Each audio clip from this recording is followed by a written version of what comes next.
वंदे मातरम दोस्तों। आज मैं आया था किला कोर्ट में आया था यहाँ पे मुंबई में। जब जवान हम अनशन पे बैठे थे मुंबई के आज़ाद मैदान पे, जो आज़ाद मैदान नाम है पर मुझे नहीं लगता वो आज़ाद मैदान है, वो गुलाम मैदान लगता था। फिर हमने जब आंदोलन किया तो हमारे खिलाफ़ एफआईआर दर्ज हो गई। पुलिस प्रशासन ने कर दिया कि इन्होंने उल्लंघन किया और नियम तोड़ा गया। और उसके बाद मैं किला कोर्ट में आया था, आज मुंबई की सड़कों पे दिख रहा होगा आपको। तो उसके बाद मेरे साथ जो 12 जवान थे वो साथी नहीं आ पाए क्योंकि बाकियों के पास पैसा नहीं है। तो इसी तरह हमारी परिस्थिति से हम गुजर रहे। और आपको पता है, मेरे सारे सोशल मीडिया में आपने देखा भी होगा मैं किस तरह इस व्यथा से निकल रहा हूँ। मैं पूछना चाहता हूँ देशभक्त जो अपने आप को देशभक्त कहते हैं, हमारे देश के रक्षा मंत्री और राजनाथ सिंह जी, साथ में हमारे देश के जनरल साहब, साथ में हमारे देश के प्रधानमंत्री, जब उनका मैंने वीडियो देखा था, गूगल पे आप सर्च करोगे तो ये पाकिस्तान में जो नवाज शरीफ थे उनके साथ इन्होंने चाय भी पी थी और मैं 4 महीने सज़ा काटी थी। आज न्याय के लिए मैं आया था मंत्रालयों के पास। जब मंत्रियों के सामने जब गिड़गिड़ाया तो मंत्री मुझे मिले नहीं। मंत्री खाना पान में व्यस्त थे और वो बहुत बिजी रहते, उनको राजनीति करने में बहुत व्यस्त थे क्योंकि इनको जवानों के लिए टाइम नहीं। तो मंत्रालय के सामने जब मैं गया तो मेरे खिलाफ़ एफआईआर दर्ज हो गई कि ये जवान आंदोलन कर रहे, गलत कर रहे। और इन्होंने सिस्टम में जो कुछ काम हो रहा है इन्होंने संभाल के रखा हुआ है पूरा। तो ये आपको देखा होगा। अभी मैं सड़कों पे घूमता हूँ और अपने पहले मैं न्याय के लिए लड़ता था, अभी कोर्ट कचहरी के चक्कर में गिरा रहा हूँ। इसीलिए मेरे साथ चाहिए, मुझे सपोर्ट चाहिए आप लोगों का। जो भी चीज़ है मैं सारी चीज़ें आपको बता रहा हूँ, ये हकीकत बातें बोल रहा हूँ। क्योंकि यहाँ पे एक जवान जो यहाँ पे कोई अभी मुंबई में हमला हुआ था, पता है ना आपको, जहाँ पे कसाब आया था और इन्होंने कसाब ने 2-4 मिल के हमारे देश के जिम्मेदार नागरिक उनके ऊपर हथियार से हमला किया था। ये कारनामा उन्होंने किया था।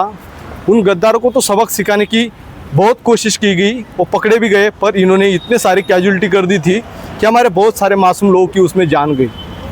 और इसी वजह से हमारे देश में ऐसे कायर लोग जो बाहर से आते हैं, हमारे देश के ऊपर अटैक करते हैं और ऐसे प्रशिक्षित योद्धा हम जवान जैसे हम आवाज़ उठाते हैं, हम वर्दी जाना चाहते हैं।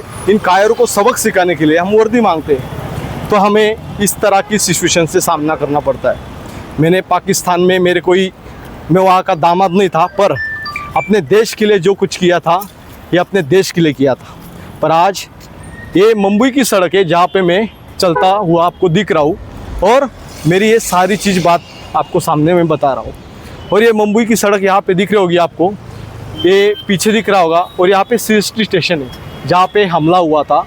एक कसाब ने और कुछ आए हुए गद्दारों ने हमारे देश के खिलाफ ऐसी कारनामा किया था।